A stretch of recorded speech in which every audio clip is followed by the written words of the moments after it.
Assalamualaikum warahmatullahi wabarakatuh. Innal hamdalillah nahmaduhu wa nasta'inuhu wa nastaghfiruh wa na'udzu billahi min shururi anfusina wa min sayyiati a'malina. May yahdihillahu fala mudilla lahu wa may yudlil fala hadiyalah. Asyhadu an la ilaha illallah wahdahu la syarika lah wa asyhadu anna Muhammadan abduhu wa rasuluh. Allahumma salli ala sayyidina Muhammadin al-fatihi lima ughliq wal khatimi lima sabaq nasiril haqqi bil haqq wal hadi ila siratikal mustaqim wa ala alihi haqqa qadrihi wa miqdarihi al-azim. Ila hadratin Nabil Mustafa Muhammadin sallallahu alaihi wasallam wa jami'i ikhwani min al-anbiya wal mursalin wal awliya was syuhada was salihin wa jami' ammatir rasyidin wa jami' awliya illahi ta'ala fi masyariqil ardi wa magharibiha fi barriha wa bahriha aina makan. Khususan Abu Yasin Muhammad bin Alwi al-Malik al-Asani wa Abu Yasin Ahmad bin Said Muhammad al-Malik al-Asani wa sanil al-muallif amadana Allahu bimadadihim wa fadha alaina min barakatihim anwari ma'lumihim fid din wad dunya wal akhirati bi sirril Fatihah. A'udzu billahi minasy syaithanir rajim. Bismillahirrahmanirrahim. Alhamdulillahi rabbil alamin. Arrahmanir rahim. Maliki yaumiddin. Iyyaka na'budu wa iyyaka nasta'in. Ihdinas siratal mustaqim. Siratal ladzina an'amta 'alaihim ghairil maghdubi 'alaihim waladdallin. Amin. Bismillahirrahmanirrahim. Qala al-musannif rahimahullah ta'ala wa nafa'ana Allahu bi ulumi fid darain. Wa faraiduha thalathatun khutbatani yaqumu fihima wa yajlisu bainahuma wa an tusalli rak'ataini fi jama'atin. Kemarin pembahasan kita terakhir tentang rukunnya Jumatan. Wa faraiduha thalathatun, rukun Jumat ada 3. Yang pertama yaitu khutbatani, 2 khutbah. 2 khutbah dihitung rukun ke-1, rukun kedua. Kalau ada Jumatan yang khutbahnya cuma 1 berarti tidak sah. Karena khutbah itu 2 wajib rukunnya. Khutbahnya itu harus 2. Yaqumu fima wa yajlisu bainahuma, berdiri kalau mampu dan dipisah dengan duduk selama minimal kayak tumak ninahnya sholat, duduk antara 2 sujud lah, semacam begitu, dah cukup. Kemudian wa yajlisu bainahuma wa an tusalli rak'atain, rukun yang ketiga salat 2 rakaat. Ini yaitu salat Jumatnya, 2 rakaat. Fi jama'atin, berjamaah, enggak ada salat Jumat sendirian, enggak ada. Makanya kalau ada orang pergi Jumatan terlambat, dapatnya cuma tahiyat akhir, atau dia tak dapat 1 rakaat pun, imam dah bangun dari rukuk, dia Allahu Akbar, berarti dia tak dapat 1 rakaat pun bersama imam. Ketika imam salam, orang ini harus nanti menambahnya 4 rakaat, bukan 2 rakaat. Kenapa? Karena sholat Jumatan itu wajib hukumnya berjamaah walaupun 1 rakaat. Itu wajib. Jadi kalau 1 rakaat pun dia nggak sempat, maka dia harus berdiri di sholatnya 4 rakaat. Ya, jadinya zuhur. Tapi niatnya ketika dia Allah,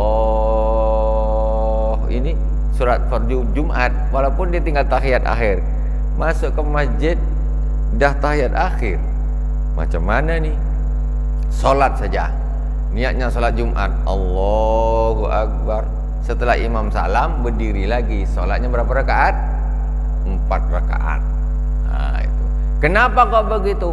Karena solat Jumat hukumnya wajib berjamaah minimal 1 rakaat. Kalau dia ketinggalan 1 rakaat, nambahnya berapa? Apa namanya? Dia terlambat 1 rakaat, cuma dapat 1 rakaat. Berapa nambahnya setelah imam salam? Hah? Nambah berapa? Nambah 4 jadi 5 rakaat lah. Gimana? Dia sholat, imam dah berdiri rakaat kedua, terlambat. Rakaat kedua imam baru dia Allahu Akbar, masbuk 1 rakaat. Berarti dapat 1 rakaat. Ketika imam salam, berapa rakaat nambah? Apa rakaat? Berapa? 3. Berapa? 1 3. Abang belakang.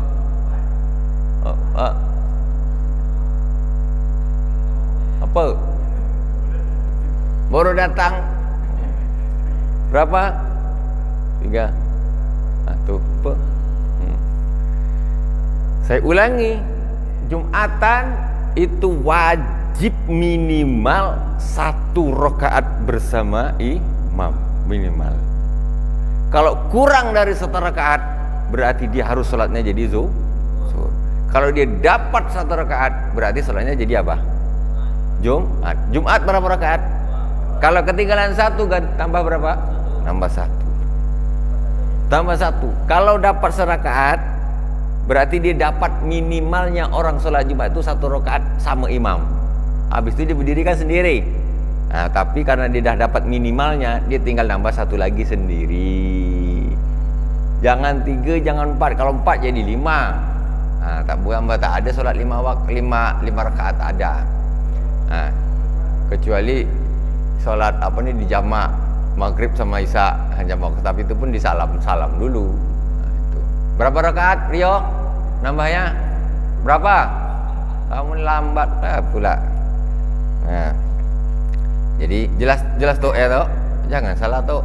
Kalau kita sedang khutbah Jumat ya, batal kita buang angin lah. Ya.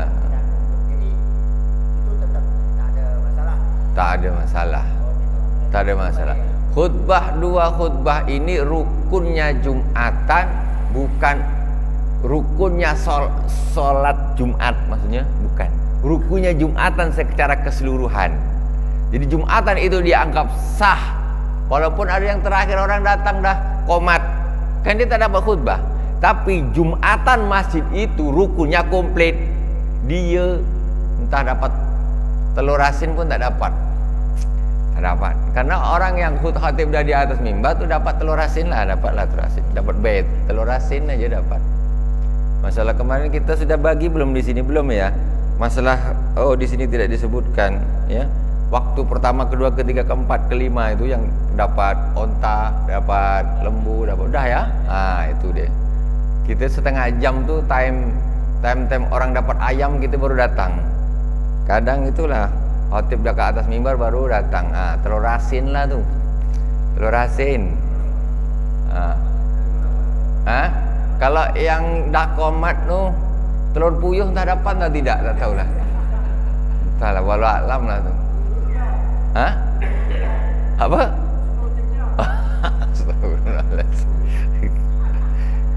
Itu dia.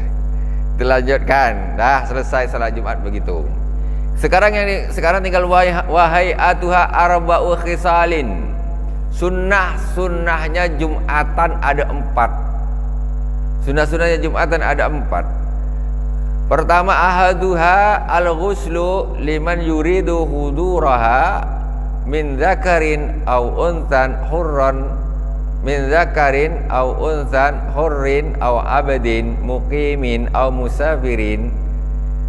Pertama, sunnahnya Jumatan mandi bagi yang nak pergi sholat Jumat, walaupun dia seorang perempuan. Tapi ibu-ibu kalau nak masak aja di rumah, ya tak ada kesunahan sholat Jumat, tak ada kesunahan mandi Jumat. Tapi kalau ada ibu-ibu nak pergi Jumatan, boleh, sah. Ibu nak Jumatan dekat atas, dekat atas penuh juga tak ini? Kalau Jumatan penuh tak atas? Ada orang juga? Apa bawah aja? Ada juga penuh juga. Ada, tak penuh lah, tapi ada. Okey lah. Umpamanya ada orang perempuan nak Jumatan, silakan, boleh dan sah, dia tidak perlu mengganti sholat zuhur. Dan dia juga kalau memang nak pergi Jumat berarti dapat kesunahan mandi Jumat. Siapa aja lah, dia apa laki-laki yang memang itu wajib Jumatan, ataupun perempuan, orang merdeka atau hamba sahaya, semuanya disunahkan mandi Jumat. Supaya apa mandi itu? Supaya tak bau. Jadi jangan masuk ke masjid ini badan masih bau. Itulah Islam, bau. Mengganggu orang pakai bau aja tak boleh, ya kan? Nah, apalagi pakai bom. Orang Jumatan dibom, bayangkan. Apa itu Islam kira-kira tuh? Ya tidak mungkin. Islam tuh jangankan bawa bom, bawa bau ketiak aja tak boleh, kan bawa bom. Tuh mengganggu, sama sekali tidak diperbolehkan di dalam Islam. Kalau ada orang mengatasnamakan Islam, bom sana bom sini, entah ngaji di mana kita tak tahu, guru dia siapa tuh, ya tak bisa begitu. Tapi dia bukan main. Apa nih sunnah-sunnah yang lain dilakukan dia. Ini sunnah terbesar malah ditinggalkan. Itu yang pertama. Wa waktu ghusliha minal fajri atsani wa taqribu min dhahabi afdalu fa in ajaza an ghusliha yatayammam bi niyatil ghusl. Waktunya mandi Jumat tuh mulai kapan? Sunnahnya tuh apa? Habis balik dari pasar, habis balik dari kantor, habis balik dari kerja, jam berapa? Jadi waktunya sholat mandi Jumat itu mulai dari fajar yang kedua, yaitu waktu subuh. Begitu azan subuh, Allahu Akbar, Allahu Akbar, itu mulai sunnahnya mandi Jumat. Jadi mandinya masuk waktu subuh itu mulai sunnah mandi, ya mandi langsung ke masjid, niatnya sholat jamaah subuh sama niat Jumatan, tak usah balik. Dah, itu dia. Itu baru dapat unta. Pernah tak mandi Jumat habis subuh, masuk waktu subuh? Pernah? Tak mandi Jumat subuh pas waktu subuh itu? Pernah? Tak. Jarang apa pernah? Kalau jarang tuh pernah. Jadi maksudnya gini, sebenarnya para sahabat dulu, orang-orang soleh dulu memang at-tabkir itu pagi-pagian, memang ke masjid memang pagi betul. Memang pagi betul. Kalau kita ini kan jam 11 sudah hebat itu. Orang soleh satu kabupaten Karimun sudah itu jam 11 pergi Jumatan. Iya. Tabkir itu memang betul-betul pagi. Ya subuh itulah berangkatnya. Subuh itu berangkat Jumatan, memang tak balik lagi dah. Tak balik lagi sudah. Itu baru onta tuh dapat betul tuh. Kita sekarang ini kenapa, macam mana kita nak Jumatan pagi? Kata orang, kami kerja, kantor masuk jam 7, jam 8 kerja, nanti kadang-kadang kerja di PT di mana, nanti jam 11.30 baru keluar. Macam mana nak dapat onta? Kata dia, dapat telur asin aja dah untung. Masalahnya itulah. Padahal, itulah sayangnya. Sebetulnya kita ini kalaulah libur kita tuh hari Jumat, itu bisa kita full. Hari ini pokoknya khusus Jumat ini hari ibadah. Duduk di masjid, baca Al-Quran, baca surat Kahfi, baca selawat, pokoknya wirid, zikir apa sampai azan Jumat, sampai Jumatan baru balik. Wah, hari khusus ibadah. Harus ibadah. Kita tak ada kita hari khusus ibadah. Justru hari Jumat ini merasa Jumat ni pendek betul lah waktunya, ini nak kerja ni macam aduh pendek ini, macam dijadikan hari mengeluh harinya Jumat tu. Ya, kalau hari lain santai, kita santai. Kalau Jumat, aduh nanti ini macam ngeluh, sempit, semua susah. Libur sekali. Itu dia. Kita memang libur kita hari Ahad. Ini masalah dia. Kan tambah satu hari Sabtu, bukan hari Jumat. Kalau libur dia Jumat, Sabtu mendingan kan dapat Jumat gitu. Penuh masjid pagi-pagi. Kemudian itu waktunya. Jadi mandi pergi Jumatan umpamanya jam 7 pagi boleh. Habis dari subuh balik ke rumah, sarapan, dah itu mandi pergi lagi ke masjid. Masuk ke masjid, tahiyat, solat duha sampai khatib naik ke atas mimbar sampai selesai. Masya Allah, luar biasa ini. Mudah-mudahan Allahumma rizqna ya Rabb, amin. Wa takribuhu min zahabi afdal. Terus kapan yang paling utama mandi itu? Mandi yang paling utama itu mandi yang paling dekat dengan perginya. Nak pergi jam berapa? Kalau nak pergi jam 10, mandinya jam 9.30 atau jam 9.45. Selesai mandi langsung berangkat. Selesai mandi langsung berangkat. Ini mandi, aku nak mandi ya. Mandinya habis subuh. Mandinya pas waktu subuh. Berangkatnya jam 11.30. Dah bau semua badan baru pergi ke masjid ya. Yang paling utama mandi Jumat itu nak pergi mandi. Bukan tak boleh, boleh. Orang mandinya habis subuh, nanti berangkatnya jam 11, silakan, sudah dapat fadilah mandi Jumat, tapi tidak yang terafdal. Terafdal nanti kira-kira nak pergi jam berapa? Kalau pergi jam 10, jam 9.30, jam 9.45 mandi terus berangkat. Mandi terus berangkat, mandi terus berangkat. Tapi umpamanya mandi terus belum berangkat, tidak masalah. Boleh-boleh saja, ya. Boleh-boleh saja. Itu tetap mendapat satu kesunahan. Fa in ajaza an ghasliha ya tayammam bi niyatil ghusl laha. Kalau memang dia ni macam kena sakit tak boleh mandi, ya dia tayamum. Nak pergi Jumat tayamum, pergi Jumatan menggantikan mandi. Wasani sunnah yang kedua, kalau nak pergi Jumatan tanziful jasad bi izalatir rih al-karihah minhu kasinainin fayata'ata ma yuziluhu min marratik wa nahwi. Kemudian yang kedua yaitu membersihkan badan, bersih-bersih. Nak pergi Jumatan tu mandi dah bersih-bersih. Ada lagi membersihkan diri dari bau-bau, umpamanya mulut berbau dan sebagainya, bersihkan semuanya. Badan bersihkan semuanya, bersihkan. Makanya kuku apa dipotong. Itu sunnah. Mandi sunnah sendiri, bersihkan badan sunnah sendiri. Kemudian yang ketiga sunnahnya lubsus thiyab albid wa innaha afdalus thiyab. Sunnah yang ketiga itu memakai baju putih. Baju putih. Fa innaha afdalus thiyab, karena sesungguhnya baju putih itu sebagus-bagus baju. Paling bagusnya warna putih. Tak ada warna tapi paling bagus. Alhamdulillah aku pakai, alhamdulillah sekarang pakai yang paling bagus nih. Walaupun tak ada apa kelirnya, apanya segala macam, pernah tak usah orang pakai baju tu nutup aurat lillahi ta'ala niatnya.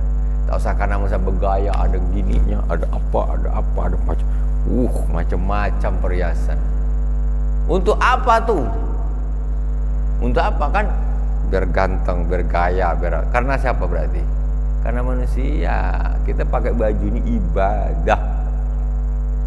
Dirubah pakai baju. Sekarang kebanyakan orang ini pakai baju, berpakaian tuh kebanyakan tuh karena ibadah, menutup aurat, apa tampil bergaya karena manusia. Nah, pakai baju ini, gaya ini, model ini, model ini. Itu kenapa? Ya karena yang tampil di depan manusia. Nah, jangan begitu, menutup aurat itu ibadah wajib. Udahlah, nak gaya-gaya apa lagi? Sudah, baju dah selesai lah. Apalagi dah atuk-atuk, aduh, udahlah, sah lah. Dah tak usah macam-macam. Lillahi ta'ala pakai baju, tangan kanan masuk, tangan kiri, niatnya ibadah wajib.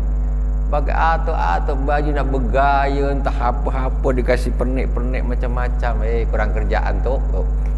Kurang kerjaan. Ya, lillahi ta'ala. Makanya cobalah sekarang umpamanya orang pergi Jumatan, bajunya macam-macam, pernak-pernik macam-macam. Si A, si B, soft pertama ini, medit ini. Yang belakang nengok mana yang paling cantik bajunya, tengok, ya kan? Coba putih, tak ada orang pikir, nggak mengganggu kekhusyuan orang, nggak ganggu. Model sekarang baju modelnya di belakang ditulis macam-macam di belakang. Yang lucu-lucu ditulis dia. Kita yang belakang ketahuilah baca. Macam-macam. Pakai kaos yang rapi. Terus ada satu lagi kebiasaan sudah terlalu dianggap biasa, tapi sebenarnya jangan dibiasakan. Kita ibadah ini bukan hanya sekedar sah saja, tapi adab itu perlu. Biasa yang penting Jumatan, pakai kaos gini, pakai celana jin dan sebagainya, nutup aurat, betul. Tapi jangan gitulah. Kalau kita bisa lebih bagus, kenapa? Kan gitu. Kan adab namanya. Jadi ibadah ini kan adab, nak bertemu sama Allah Subhanahu wa taala. Ya yang bagus, yang rapi, kenapa? Kalau ketemu atasan tak berani dipakai celana jin, tak berani. Dipanggil atasan pakai celana jin, tak berani. Jumatan slow aja sama Allah. Allah baik. Allahu Akbar. Allah baik. Ya memang Allah baik, apalagi saking baiknya Allah kita sembarangan sama Allah. Pakai baju putih karena itu afdhalus siyab, sebagus-bagusnya baju, seutama-utamanya baju. Saking bagusnya baju, orang mati pun pakai bajunya putih juga, saking bagusnya tuh. Oke, pakaikan baju yang paling bagus. Warabi'u ahlu zufar, yang keempat yaitu memotong kuku. Intola wa sya'ar, juga rambut kalau memang panjang. Kadzalika wa yantibul ibtahu wa yakuzu syaribahu wa yahliku anatahu. Kemudian mencabut bulu ketiak, mencukur kumis, memotong kumis.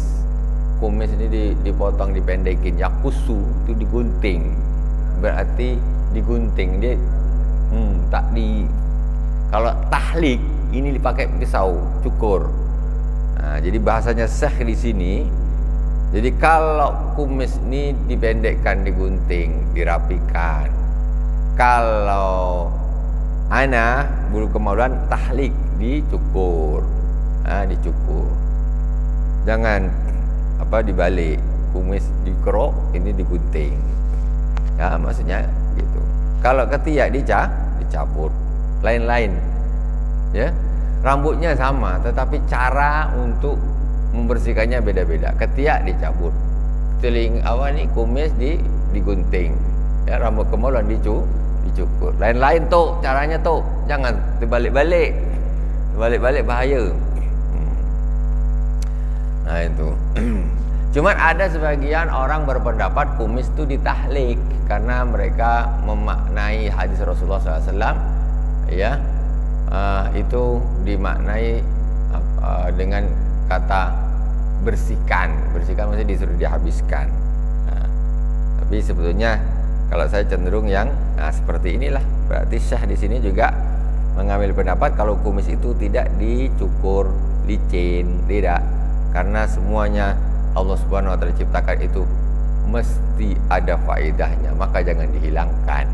Mesti ada faedahnya, makanya jangan dihilangkan. Kalau memang tak ada faedahnya, begitu sampai umur 70-80 tahun, biarlah mau laki-laki perempuan, tak usah ada kumis, tak usah ada jenggot.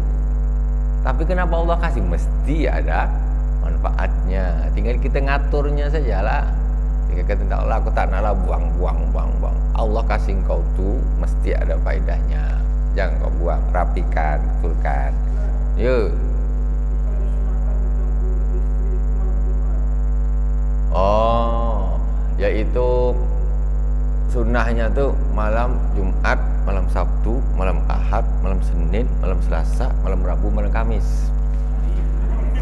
Itu sunnah dia. Dah paham Pak ya? Dah. Itu dia jawab tu. Dah, tu jawab saya dah. Betul tak jawab saya? Betul kan? Udah. Gimana?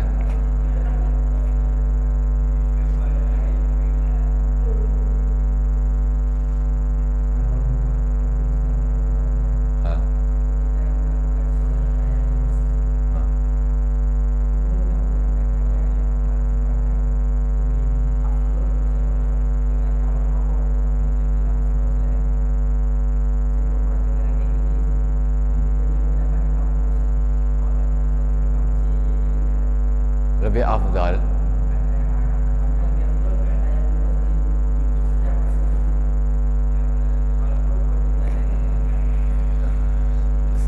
Jadi masalah sholat sunnah ketika khatib di atas mimbar itu ulama berbeda pendapat. Imam Malik bilang tidak, Imam Syafi'i bilang iya. Maksudnya Imam Syafi'i tetap memperbolehkan atau mendahulukan sholat sunnah. Dia masuk, tapi dia masuk nih khatib sudah di atas mimbar. Jadi kata Imam Malik, kalau khatib sudah di atas mimbar, Anda duduk, tidak usah sholat. Imam Syafi'i muridnya bilang, kalau khatib kau masuk ke masjid, khatib sudah di atas mimbar, maka tetap sholat. Ya, sholat tahiyatul masjid itu. Tetap sholat. Ini berbeda pendapat. Kenapa? Karena pada waktu itu ketika ada satu kejadian, Rasulullah SAW sedang khutbah. Tiba-tiba ada seorang sahabat masuk. Orangnya melarat, bajunya compang-camping masuk. Kemudian begitu masuk, dia langsung duduk. Kata Rasulullah, sholat. Kata Rasulullah, dari atas mimbar Rasulullah nyuruh sholat. Akhirnya sahabat itu sholat. Ini yang dijadikan perbedaan pendapat. Padahal secara hukum, idza qulta li sahibika yaumal jumu'ati ansit faqad laghut. Idza sa'idal khatibu 'alal mimbar fala yatakallaman ahadukum wa may yatakallam faqad lagha. Idza qulta li sahibika idza sa'idal khatibu 'alal mimbar fala yatakallam ahadukum. Ya, ansitu wasma'u wa ati'u. Ansitu dengarkan dengan seksama. Ansitu itu dengarkan dengan seksama. Wasma'u dengarkan. Jadi kata Imam Malik, mendengarkan khutbah itu hukumnya wajib. Sedangkan orang yang disuruh oleh Rasulullah sholat itu, kenapa? Karena supaya sahabat ini nengok, ini ada orang sahabat yang perlu diperhatikan nasibnya. Makanya disuruh sholat biar nampak para sahabat. Itu kata ulama, yang bukan istilahnya berarti itu kejadian khusus saja. Kejadian khusus. Cuman ini memang sama Imam Syafi'i diambil menjadikan dasar kalau orang sedang khutbah, terus orang masuk, khatib berubah, ada jamaah masuk, dia tetap sholat sunnah. Ini Imam Syafi'i. Imam Malik tidak. Imam Malik tetap kalau udah khutbah langsung duduk. Tetap mendahulukan wajib mendengarkan khutbah. Itu lebih didahulukan daripada sunnahnya sholat. Ini oke lah kalau ini. Kalau masuk pas khatib di atas mimbar, oke langsung sholat, masih ada imam yang membolehkan. Jadi sebetulnya orang ini bebas. Nak langsung duduk silakan langsung dengarkan khutbah. Nak sholat juga ada yang membolehkan, boleh. Dasarnya itu tadi saya sebutkan. Yang tidak tepat ini apa? Dia masuk nih. Muazzin baru Allahu Akbar. Khatib belum naik di atas mimbar kan? Tapi dia tidak sholat. Tidak langsung sholat. Sholatnya nunggu nanti ketika khatib naik di atas mimbar, mulai khutbah baru dia sholat. Ini yang tidak tepat. Mestinya dia masuk langsung sholat walaupun sedang azan. Kenapa? Karena azan Jumat beda dengan azan zuhur, beda dengan azan isya, beda dengan azan subuh. Kalau setelah azan subuh itu memang waktunya sholat sunnah. Tapi kalau setelah azan Jumat ini waktunya orang dengerin khutbah. Mendengarkan azan hukumnya sunnah, menjawabnya mendengarkan khutbah hukumnya wajib. Jadi ketika muadzinnya sedang azan, kalau hari Jumat, saya bilang hari Jumat ya, kalau selain hari Jumat kita nunggulah selesai azan, kita sholat sunnah. Karena menjawab kita tidak ada tabrakan dengan kewajiban mendengarkan khutbah. Habis subuh tak ada khutbah. Mana ada khutbah? Habis azan subuh tak ada. Jadi ketika masuk ini sedang azan, sholat sunnah langsung. Begitu assalamualaikum warahmatullahi wabarakatuh, azan selesai khutbah. Mulai kita dah langsung bisa dengarkan. Ini cuma kenapa orang melakukan demikian? Karena mereka kebiasaan. Kalau pas azan duduk nunggu. Memang betul gitu. Nunggu sampai azan selesai baru sholat sunnah. Iya betul itu, tapi itu jangan dilakukan ketika azan Jumat. Karena setelah azan Jumat ini langsung khatib berkhutbah. Itu masalahnya di situ. Kecuali azan yang pertama, ya kan? Kalau azan yang pertama memang kita nunggu, habis itu kita sholat sunnah. Setelah azan kedua ini memang khatib nak langsung khutbah. Kau nak nunggu apa lagi? Sholat sekarang, kau selesai sholat, muadzin selesai azan, langsung berkhutbah. Begitu. Wallahu a'lam. Gitu Rio, bisa dipahami yo. Nah, wallahu a'lam. Lanjut. Udah, kita lanjut ya. Bismillahirrahmanirrahim. Membersihkan tadi apa? Akhdhu dzufar, membersihkan potong kuku, terus bersihkan rambut-rambut, kemudian watatayyub bi ahsani ma wujida minhu, memakai wangi-wangian. Memakai wangi-wangian. Seandainya saya rasa memakai wangi-wangian ini belum menjadikan satu kebiasaan yang merata. Karena jarang kita masuk ke masjid bau wangi, jarang. Padahal orang pakai minyak wangi itu yang betul-betul wangi, orang satu aja pakai itu udah wangi semua. Nah, karena kita tak terbiasa gitu, kadang-kadang tidak terbiasa. Di rumah mungkin tak punya minyak wangi dan sebagainya. Ini sunnah, pakai minyak wangi. Jadi masuk ke masjid ini baunya wangi sedap. Nah, itu sunnah. Pakai minyak yang paling wangi sekali. Biasa ni mawujida min. Wa yustahabu al-insatu wa huwa as-sukutu ma'al isra' fi waqtil khutbah wa yustasna min al-insati umurun madhkurun fil mutawalat minha indaru a'ma ayyaqa'u fi bi'rin wa man dabba ilayya aqrabun mathalan. Kemudian mendengarkan khutbah dengan seksama ya, ketika waktu khutbah. Ada satu pengecualian, dia nih tidak mendengarkan khutbah, maksudnya gimana nih? Perhatiannya lari dari khutbah, lari dari khatib. Ada pengecualian. Siapa? Umurun madhkurun fil mutawalat, yaitu diantaranya perkara yang disebutkan di kitab-kitab yang panjang-panjang. Satu, indzarul a'ma ayyaqa. Nomor satu, orang boleh berbicara, melakukan hal-hal yang dia berpaling daripada khatib yang ketika sedang berkhutbah. Nomor satu, mengingatkan orang buta yang mau jatuh masuk ke lubang. Pak, awas lubang depannya. Itu baru boleh. Karena ini menyelamatkan nyawa orang dan sebagainya. Boleh, baru dia boleh. Ini suatu hal yang kita boleh berpaling dari konsentrasi dari khatib. Itu boleh. Ada khutbah apa nih? Pak, ada lubang. Diambil, ditarik atau dibilangkan. Satu contoh. Kemudian ayo kafi bikin ke dalam sumur, jatuh ke dalam sumur atau ke dalam lubang. Ataupun dia sedang khutbah nih, tiba-tiba ada kalajengking tuh nak gigit kawannya, awas kalajengking. Boleh, karena ini untuk menyelamatkan orang lain. Itu diantara, jadi hal-hal yang sifatnya darurat itu tidak mengganggu konsentrasi orang, tidak menurunkan fadilahnya mendengarkan khutbah. Jadi hal-hal itu sifatnya darurat, bukan hal-hal yang sifatnya tidak darurat, tidak boleh ya, tidak boleh. Kemudian wa man dakhala al-masjid wal imamu yakhutubu shalah rak'atain khafifatan summa yajlis. Ini ada nih. Barang siapa, ini karena ini mazhab Syafi'i. Ini kitab mazhab Syafi'i. Wa man dakhala al-masjid, barang siapa yang masuk ke dalam masjid wal imamu yakhutubu, dan imam sedang berkhutbah. Siapa yang khutbah? Siapa Pak yang khutbah? Imam. Tengok, ini tahun berapa ini? Ini zaman tahun berapa? Kalau yang khutbah itu ya imam. Ini saya ini baru di atas tahun 1000-an lebih. Nah, sekitar itu. Jadi memang mulai zaman dulu lagi zaman Rasulullah sama para ulama dulu. Wal imam, sampai di bahasa kitab pun imam wal imamu yakhutubu. Maksudnya apa? Memang antara imam itulah khatib itulah imam, bukan orang lain. Aslinya begitu SOP Jumatan yang paling utama.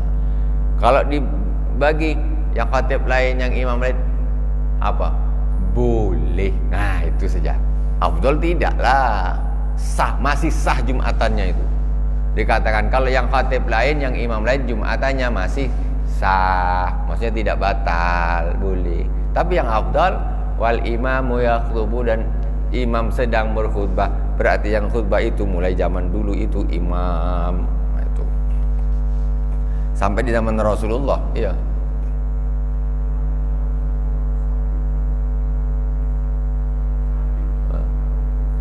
Di antara apa rukunnya?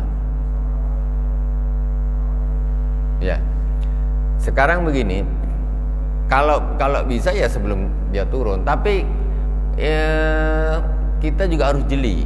Kita harus jeli mendengarkan khutbah. Kadang-kadang umpamanya seorang mengatakan Rasulullah Shallallahu Alaihi Wasallam pergi ke Madinah, itu sudah selawat, ya kan? Cuma kadang-kadang orang ini kadang-kadang tak ngeh. Dia memang tidak menyebutkan Allahumma sholli ala Sayyidina Muhammad wa ala ali Sayyidina Muhammad, memang dia tidak menyebutkan. Tapi ketika dia bercerita tentang Rasulullah Sallallahu Alaihi Wasallam, dia menyebut di situ ada Sallallahu Alaihi Wasallam, ada kan? Otomatis kan? Itu sudah menggantikan rukun. Sebenarnya memang dia betul-betul tidak apa namanya nih, tidak menyebutkan rukun. Ya berdiri pun tidak ada masalah, atau di kode pun tidak ada masalah. Di kode pun tidak ada masalah. Hah?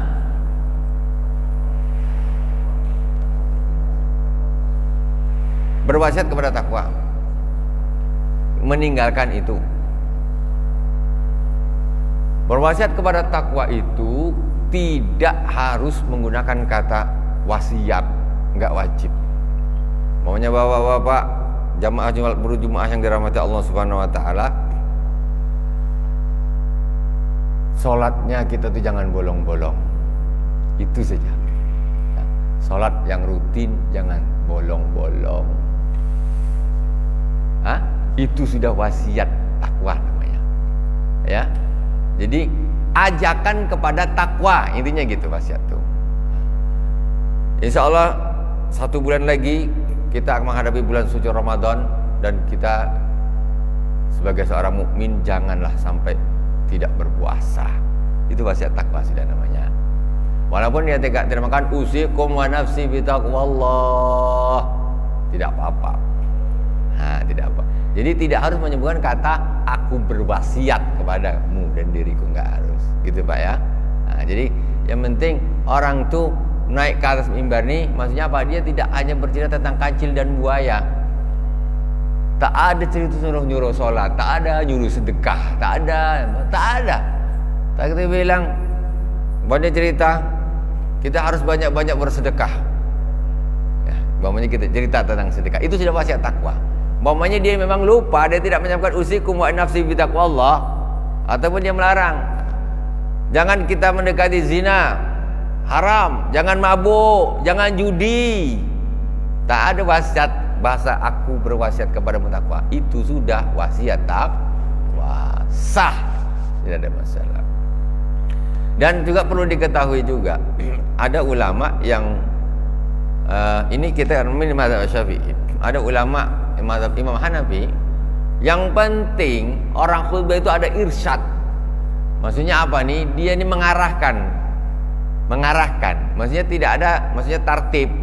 Alhamdulillah, selawat, wasiat takwa ini rukunnya itu tidak ada. Maksudnya tidak. Yang penting isinya itu irsyad, mengajak kepada kebaikan, mengajak kepada takwa lah istilahnya. Itu sudah sah. Maksudnya tidak ada tertib ini. Ini perlu kita tahu juga. Nanti takut ketika di suatu saat kita mau nyentah Jumatan di mana ini kok enggak urut saya kayak kita ya, biasanya alhamdulillah, Allahumma. Iya, karena itu mazhab Syafi'i. Ya. Mazhab Hanafi enggak ada begitu. Jadi dia tidak semacam urutan alhamdulillah, salawat, wasiat takwa gini, doa, Al-Qur'an. Jadi ada ulama yang tidak memberikan rukun secara terperinci seperti Imam Syafi'i. Tapi secara Imam Syafi'i pun tadi tidak harus istilahnya lafaznya tertentu, tidak harus. Di antaranya seperti wasiat takwa itu begitu juga, tidak harus dengan bahasa wasiat. Wallahu a'lam. Yang umpamanya tinggal salah cara mendukungnya gimana, tulis saja kertas, berdiri taruh depannya. Kalau memang kita nak ingatkan kan, tulis di kertas. Rukun sholawat. Allahumma sholli ala Sayyidina Muhammad, langsung selesai. Ataupun ditulis selawatnya dibaca dia. Nah, kita lanjutkan sedikit lagi. Ada lagi?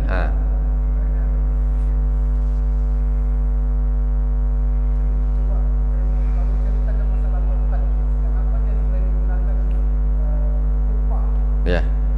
Jadi tongkat ini ada golongan anti tongkat, ada golongan pecinta tongkat. Ini masalahnya. Ada satu kejadian di Medan berkelahi karena tongkat di masjid waktu Jumatan. La ilaha illallah Muhammadur Rasulullah. Berkelahi memang. Bila nak naikkan gini pakai tongkat gini, direbut dia, berkelahi depan jamaah banyak. Aduh, kacau. Sekarang mulainya kapan? Jadi sebetulnya tongkat ini sebetulnya kalau ini gimana ya? Kalau di kampung kami sana di masjid tempat mbah tuh, dia ujungnya ini tajam, memang seperti tombak. Nah, jadi tak tumpul, dia kata. Jadi karena aslinya orang khutbah ini dulu Rasulullah SAW ketika waktu perang, beliau tuh berkhutbah pakai apa? Anak panah ataupun tombak. Itu ketika perang. Itu aslinya ketika khutbah. Akhirnya itu dijadikan sunnah. Makanya ada orang yang tidak mau. Kenapa? Itu kan waktu perang. Gitu kan, waktu perang. Tapi yang lain tetap Rasulullah dia pakai kok. Ya pakai tombak atau pakai anak panah itu tadi. Makanya sebagian kita lihat itu yang memang di ujungnya itu tajam. Dia cuma ada matanya gitu. Itu aslinya begitu. Terus kesimpulannya memang mau tongkat, mau tombak, mau apa ini bukan termasuk rukun khutbah. Ya. Bukan termasuk rukun. Mau pakai silakan, mau tak pakai silakan. Kalau berkelahi tak boleh. Berkelahi memang tak boleh. Ada orang masalah azan. Ada orang azan, Innallaha wa malaikatahu yusalluna 'alan nabi ya ayyuhalladzina amanu sallu 'alaihi wa sallimu taslima. Allahumma shalli wa sallim baru Allahu akbar, Allahu akbar. Ada gitu, bikin selawat dulu di depan, kan? Jadi ada satu masjid di Mesir. Masjid di Mesir, orang azan pakai gitu. Ada orang yang tak suka, tidak mau katanya. Itu bid'ah itu. Azan pakai tambah-tambah. Azannya sudah langsung Allahu akbar, Allahu akbar, tak usah kau tambah. Intinya berkelahilah dua orang nih. Berkelahi. Jadi azan, aku nak selawat, masa selawat tak boleh? Masa selawat tak boleh? Sejak kapan selawat itu diharamkan? Ini selawat urusan lain, azan urusan lain. Coba aku kasih selawat dulu saya sebelum azan. Karena tak bisa, haram. Azan tu ya sudah Allah Akbar, sudah tak usah kata bertambah. Berkelahi. Ini siapa yang betul nih? Udah bawa kepada seorang syekh di Mesir sana, namanya Syekh Hasan Al-Banna. Dibawa ke syekh. Syekh, ini macam mana ini? Ada permasalahan. Ini si fulan, si A, dia azan pakai selawat dulu, baru azan. Si B ini dia tidak mau, hanya berkelahi nih di masjid ini. Macam mana? Mana kita nak betul, mana yang betul kita azan di masjid kita nanti? Nak pakai yang metode si A ini selawat dulu ke? Atau yang tak usah langsung azan? Ini mana yang betul ini, Syekh? Jadi mana yang akan dibenarkan antara dua orang ini? Kata jawabnya Syekh di sini, sudah. Jadi jalan keluarnya begini katanya. Bagaimana jalan keluarnya? Mulai besok tak usah adakan azan di masjid. Kenapa Syekh? Masa tak ada azan? Tak usah ada azan katanya. Kenapa? Azan tuh hukumnya sunnah. Kau berkelahi berdua ini hukumnya haram. Apa artinya kau melakukan kesunahan tapi kau bergaduh? Tak usah ada azan, langsung aja qomat sholat dah. Gitu. Jadi takdim takhirnya salah. Ini urusan sunnah. Ngapa kau berkelahi? Berkelahinya haram. Udah tak usah pakai azan. Itulah intinya. Jadi subhanallah, itu perlu ya sebagai pelajaran juga lah. Orang perkara-perkara remeh, habis sholat baca Fatihah tak boleh, terus kapan kita nak baca Fatihah? Tak ada dalilnya. Mana dalilnya habis sholat Nabi baca Fatihah? Saya suruh nyari pun bingung juga Nabi baca Fatihah setelah sholat. Tapi terus kalau tak ada hadisnya terus haram gitu. Mana bisa gitu? Terus baca Fatihah setelah sholat tak boleh, oke lah. Setelah main bola boleh tak baca Fatihah? Tak ada dalilnya, haram. Setelah masak baca Fatihah boleh. Nabi pernah masak terus baca Fatihah. Tak ada dalilnya berarti haram lagi. Apa susah? Akhirnya susah kita. Karena tengok harus ada dalilnya yang betul-betul ada gitu. Umpamanya setelah azan baca Fatihah boleh apa tidak? Enggak ada dalilnya. Jadi haram baca Fatihah itu. Terus kapan kita nak baca Fatihah? Ini gampangnya gitu. Kekeliruan mereka yaitu mengharamkan sesuatu karena tidak ada dalilnya. Jadi tidak adanya dalil itu dijadikan menjadi dalil keharaman. Itu kebanyakan kesalahan mereka di situ. Kalau ada gitu dalil makan durian Nabi pun tak ada. Payah ini kan. Nabi ada dalilnya Nabi makan durian. Ini buahnya berduri-duri. Tak ada dalilnya Nabi makan durian, jangan-jangan haram nih tak? Kan gitu. Tengoklah para sahabat, ada para sahabat, subhanallah, seorang ulama, dia tak berani makan semangka. Tak mau dia makan semangka. Kenapa? Tapi ini bukan urusan orang yang fanatik itu tadi, cuma dia ingin melakukan segala sesuatu itu persis dengan sunnahnya Rasulullah. Semangka itu memang jelas-jelas halal. Cuma dia segala sesuatu, Nabi sholatnya macam mana, wuduknya macam mana, tidurnya macam mana, apa segalanya. Untuk urusan makan semangka, makan nasi macam mana, makan kurma macam mana, dia nak ikut Nabi betul. Tiba makan semangka, dia bilang, aku ni tak makan semangka bukan karena semangka itu haram, cuma aku tak tahu macam mana dulu tu cara Nabi makan semangka. Akhirnya aku tandalah, aku nak ngarang-ngarang sendiri, tak mau kan.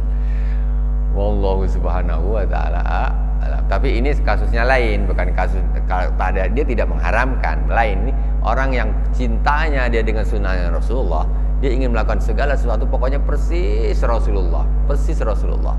Rasulullah memang makan semangka, cuma dari riwayat caranya Nabi makan semangka itu tidak jelas. Jadi aku tak beranilah melakukan sesuatu kalau tak nyontoh Nabi betul-betul halal, cuma aku nak ikut persis Nabi. Beda dengan tadi, kalau tak ada dalil haram, tak ada dalil haram, tak ada dalil bid'ah, tak ada bid'ah. Ya sudah, apa hukumnya orang meninggal kita baca jawab batam pos? Baca Quran tak boleh, baca batam pos sajalah, pos, ya kan? Baca Quran, wallahu a'lam, tak ada dalilnya lagi. Subhanakallahumma bihamdik, asyhadu an la ilaha illa anta, astaghfiruka wa atubu ilaik. Wassallallahu ala sayyidina Muhammadin wa ala alihi washabihi wa baraka wasallam. Alhamdulillahirabbil alamin. Wassalamualaikum warahmatullahi wabarakatuh.